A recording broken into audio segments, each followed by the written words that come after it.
Guys, I've been saving a lot of summons, and I mean a lot. Yes! I'm very fortunate as a content creator, thanks to you guys, to get a lot of diamonds in this game. The devs compensate me with those from my views, and for this game, my views are high, thanks to you guys, so I really appreciate it. But if you didn't know, I've been saving at least 50% of those diamonds a month, if not 75%, because I've been waiting for a really big thing. Well, every month except for one. Yeah, that was a pretty big slip up, but that is behind us. We still have a fat stack because we have been waiting for the best moment to summon, and that moment for me and many of you is upon us. That is right, I am going all in for this guy, and I think a lot of you should too. Fastidious. Fastidious. Guan Yu is insanely OP. He instantly is going to become one of the strongest DPS in all of the game. He is a normal unit, so we can get him from rare summons and diamonds, which actually makes him pretty dang attainable, and they're giving him a phenomenal banner. Guan Yu is coming on Raid Up next Friday, March 20th, and on top of summoning for him, you get to choose the other legendary hero he's paired with on this crazy banner.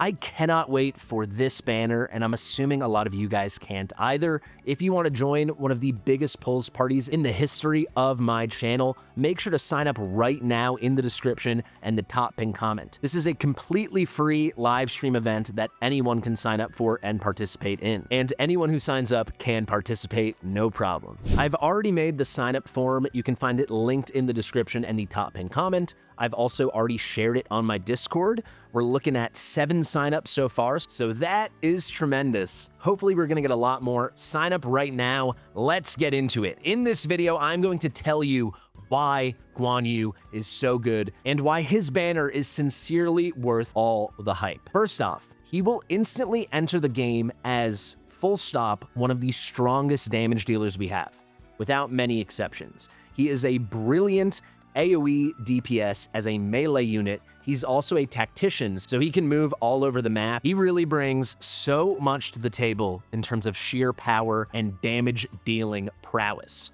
On top of that though, if you really go in on him and you properly invest, his artifact makes him a fantastic debuffer. It makes him one of the strongest AoE decreased defense heroes in the entire game. Moreover, if you get him just A1, he becomes a support with this fantastic damage increase.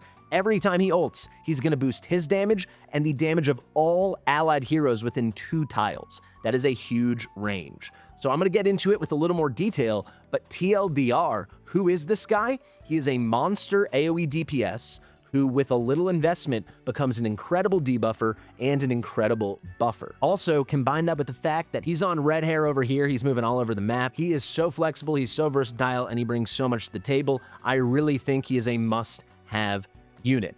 So if that's all you want to know, sign up for the Pulse Party, and trust me when I say this is the banner for you. Remember, it's not just Guan Yu. You also get to choose any other normal hero you're hunting for. So no, you can't choose Valara. She's ancient exclusive. No, you can't choose Kagiri.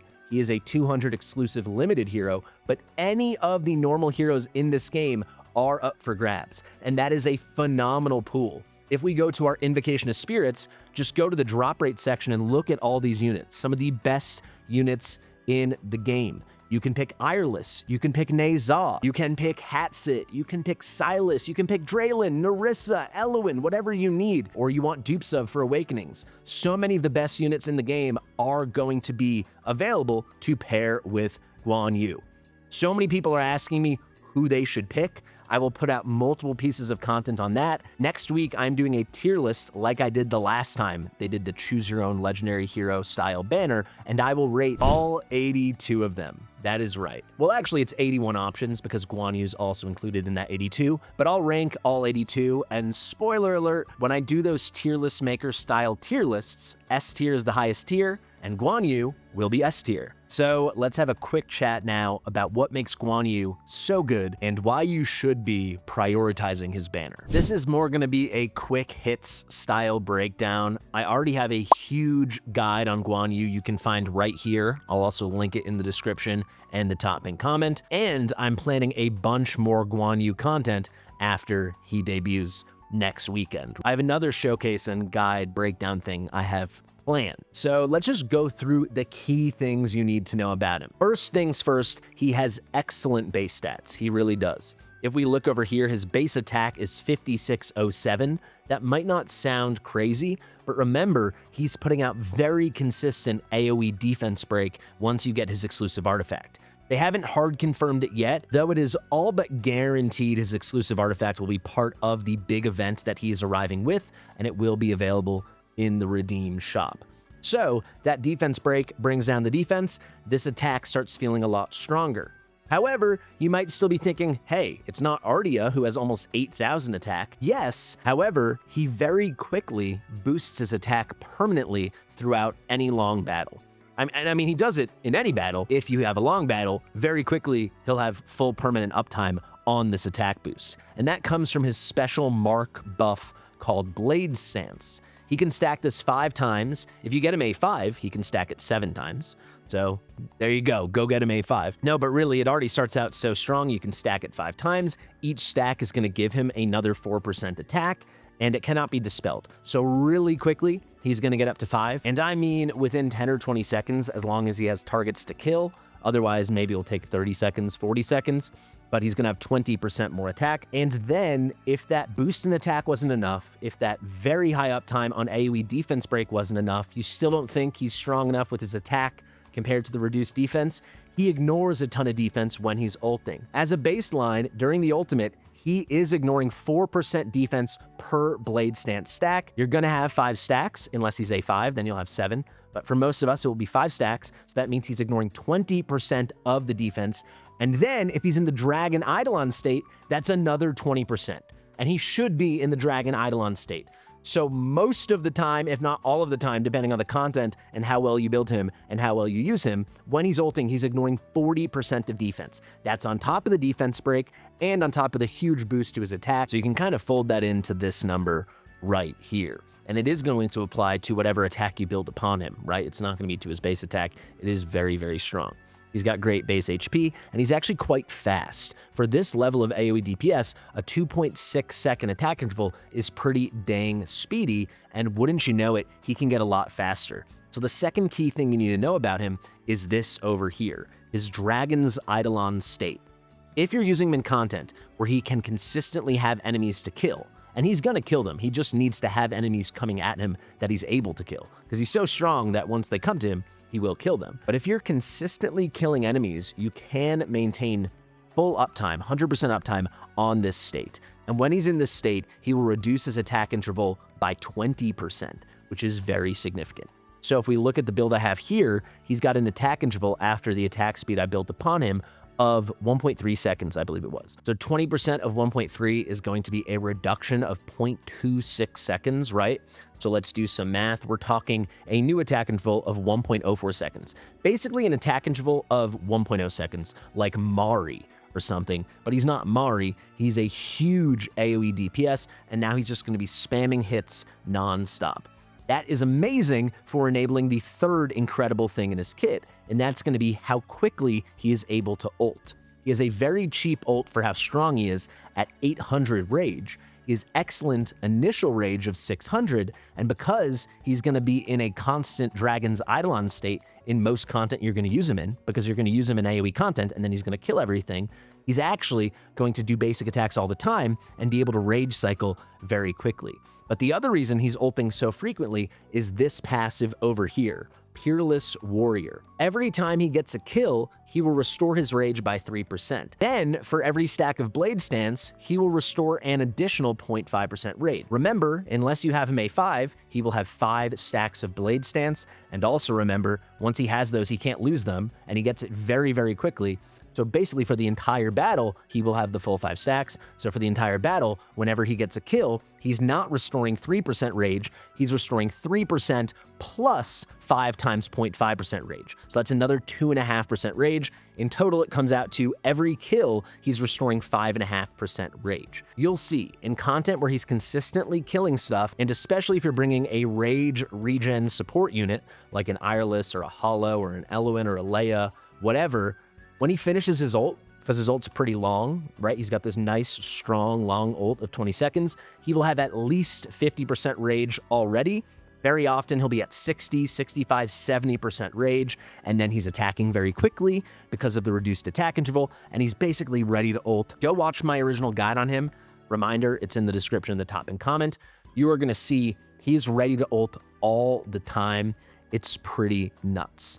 Next up, I think this is the fourth thing now, his execute is one of the strongest executes in the entire game. Whenever he does a Dragon Crescent Slash, he is going to execute all enemies with HP under 30% health. And when he does this giant hit, he's hitting up to 10 enemy targets. This doesn't happen that often, but it is super powerful. However, he can execute in another way that happens very often, and that is going to be whenever he pulls off a Crescent Slash and he's in the Dragon's Eidolon state. Keep in mind, like I said, if there's content where he's consistently killing enemies, he will always be in the Dragon's Eidolon state, so his Crescent Slash always will have the execute capability.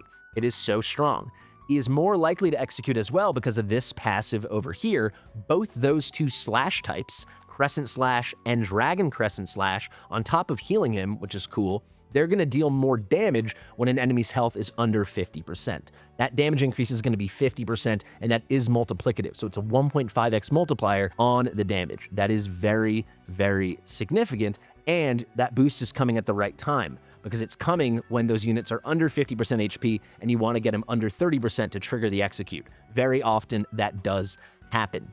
The final thing, and this is underrated, I haven't talked about it much. I did mention it in my original guide, but I didn't spend enough time on it. There's just so much good stuff to highlight in this kit, you know? So this might get overlooked, but whenever he does this giant Dragon Crescent Slash, which by the way is triggered every 5 kills or whenever he triggers the ultimate, so it happens frequently enough, he's hitting 10 enemy targets, he's doing big AoE damage, he's doing execute, all that good stuff. He can also gain more blade stance if he's not maxed out yet, but there's an additional effect. He has huge crowd control, a giant AoE stun lasting 2 seconds. It is so powerful. He brings so much to the table. Now we got 2 more things to talk about. I think we're on number 6 now. This is the fact that he is a tactician. He is a crazy tactician who can cover so much ground. He can be displaced or moved to any ground tile within 3 tiles. That is pretty major. I anticipate he is going to be god tier for many challenges in Malric's Halls of Illusion, and he's gonna also be crazy for progression with this ability. He's just so strong. Now the final thing, I think a lot of you know we're building towards this, number 7, he's amazing at A0. He really is. Don't get it twisted. At A0, if he's by himself on a side, he will deal more damage than an A5 Ardia and an A5 Neza. He's that strong. However, number 7, his away things are crazy. They're so good, especially his A1 and his A3. That A1, like I said, has support functionality. Whenever he ults, he is going to give himself and all other allies within a 2-tile radius, which is pretty enormous. He's going to give all of them a damage increase of 20% for 20 seconds. That is very high in terms of the potency of the damage increase, and that is very long in terms of the duration. On top of that, he's going to give himself a shield equal to his attack, and he can stack this 3 times. So that shield cannot be removed unless it's kind of beaten out of him, you know? There's no time limit on that shield. Pretty strong, nice little bonus, but the main thing is that damage increase that he's giving himself, but then the support capability of when he's giving it to everyone else within 2 tiles. The A2 is nice, plus 300 attack, but the A3, this was so much stronger than I thought it would be once I tested it. In that video below, you'll see I tested these awakenings in Matrix 1, and the damage increase for the A3 was a lot higher than I thought. And that's because it's kind of hard with the translations and the way they phrase things in this game. You don't know if a damage boost or a multiplier boost is going to be additive or multiplicative until you test it out, and this is multiplicative. So it's not like the Crescent Slash damage is plus 20%. So instead of being 300%, it's now up to 320%. No, they're boosting that by 20%. So it's getting multiplied by 1.2x. So actually what it is 360%. And that is very good. On top of that, it's a little underrated that he's only hitting 2 targets. That's actually kind of a knock against him. But once you get him A1, he's hitting 3. That's a much better multi-target style move that he's doing all the time in between those giant dragon crescent slashes when he's hitting 10 enemy targets. So this A3 really shoots his damage up and takes him to that super tippy top level where he is undoubtedly the king of AoE DPS on the physical side of Matrix, and frankly, it's going to be a lot of other AoE content as well. The A4 and the A5 are awesome. I think they are nice to haves, not must haves. Like I said, technically all of this is nice to have because he's so good at A0, but the A4, very unique. We haven't seen this before. The A2 and the A4 are typically shared among different heroes of the same type, but we haven't seen this. This increases his ultimate selectable movement range by 1 tile. Maybe this is going to be pretty major. This might unlock some new strats in Malric. But for content, a lot of you guys care about like Matrix 1 and normal progression things. Though Malric is very important for that other content, like the boss content, it won't be significant. But being able to move 4 tiles anywhere in a 4-tile radius is pretty crazy.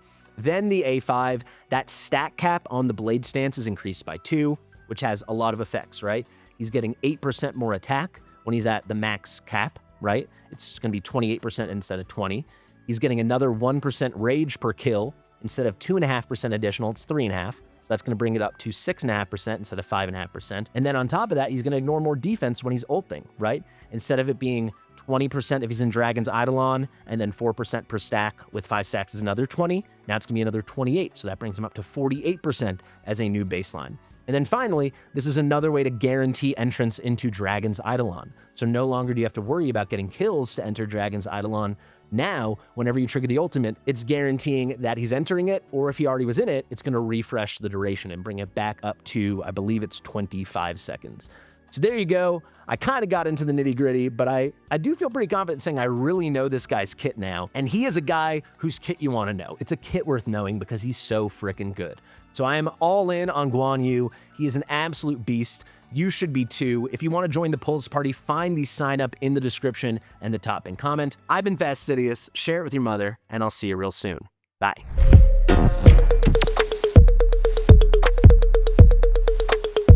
Fastidious.